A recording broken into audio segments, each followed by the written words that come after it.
ఇక్కడ జానకీపురంలో నాగరాజు చనిపోవడమే ఒక దిగ్భ్రాంతికరమైన సంఘటన అని చెప్తున్నారు. వారి కుటుంబాలకు కూడా ప్రగాఢ సానుభూతి వ్యక్తం చేస్తున్నారు. సూర్యాపేట డీఎస్పీ గారు ఉన్నారు. సార్, మీరు మొదటి నుంచి క్లియర్గా అబ్జర్వ్ చేస్తున్నారు. వారు బస్సులో దిగడం కానీ అసలు మొత్తం ఈ ప్రక్రియ ఎలా నడిచింది, ఈ విధంగా కానిస్టేబుల్ కూడా ప్రాణాలు కోల్పోవడం ఒక విషాదకరం. మీరేం చెప్తారు?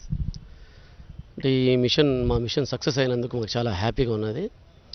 అదేవిధంగా మా ఇన్స్పెక్టర్ మొగలయ్య గారు, అట్లాగే ఇన్స్పెక్టర్ బాలగంగిరెడ్డి గారు, అట్లాగే సబ్ ఇన్స్పెక్టర్ సిద్ధయ్య గారు ఇంజ్యూర్ అవ్వడం అనేది చాలా బాధ కలిగించింది.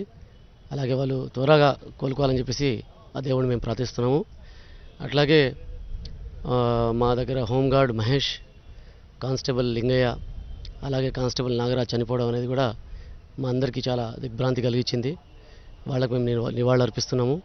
ఘటన జరిగిన తర్వాత వీరు అరవపల్లి దర్గాలని 2 రోజుల పాటు అడ్డం మీకు సమాచారం వచ్చి అయినా కానీ కొంచెం ఎలా అనిపిస్తుంది సార్ మీకు అక్కడే దాచుకోవడం, వాళ్ళతో దాచుకోవడం? సూర్యాపేట ఘటన జరిగినాక వాళ్ళ దర్గా దగ్గర ప్రాంతంలోనే అక్కడే దొరికిపోవడం అనేది మీకు దగ్గరలోనే ఉంది కదా, ఎలా అనిపిస్తుంది? లేదు, మాకు ఇన్ఫర్మేషన్ వచ్చిందండి. 3వ తారీఖు రాత్రి మనకు వాళ్ళు ఎక్కడున్నారనే ఇన్ఫర్మేషన్ సమాచారం వచ్చింది. ఆ సమాచారం మేరకు మేము పనిచేసినాము. అంటే ఆ రోజుకి ముందు సమాచారం రాకముందు మేము అదర్ స్టేట్స్లో ఉండొచ్చానని చెప్పి అనుకున్నాము. కానీ ఆ సమాచారం వచ్చిన తర్వాత పక్కా సమాచారం ప్రకారం మేము అక్కడ వెళ్ళడం జరిగింది.